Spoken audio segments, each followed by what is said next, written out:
तुमच्या पुढे प्रयोग करणार आहे। प्रयोगाला लागणारे साहित्य, आपल्याला काचेचे ग्लास लागतात, पण आपण इथे प्लास्टिकचे ग्लास वापरलेले आहेत आणि 5 प्लास्टिकचे ग्लास घ्यायचे, पाणी घ्यायचं, असा सुती कापडा घ्यायचा आणि कलर घ्यायचे।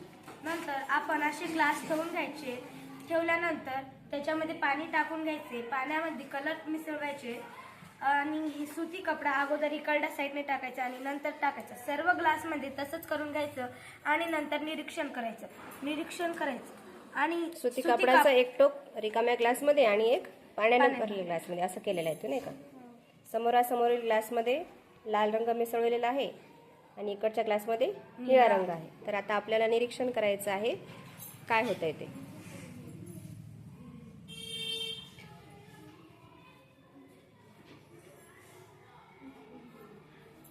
तर आपण याला थोडा वेळ वाट पाहू, बघू काय। बघा, निरीक्षण करा बरं काय काय होतं ते। टीचर, या कापडाद्वारे पाणी आत म्हणजे शोषलं जाते ना।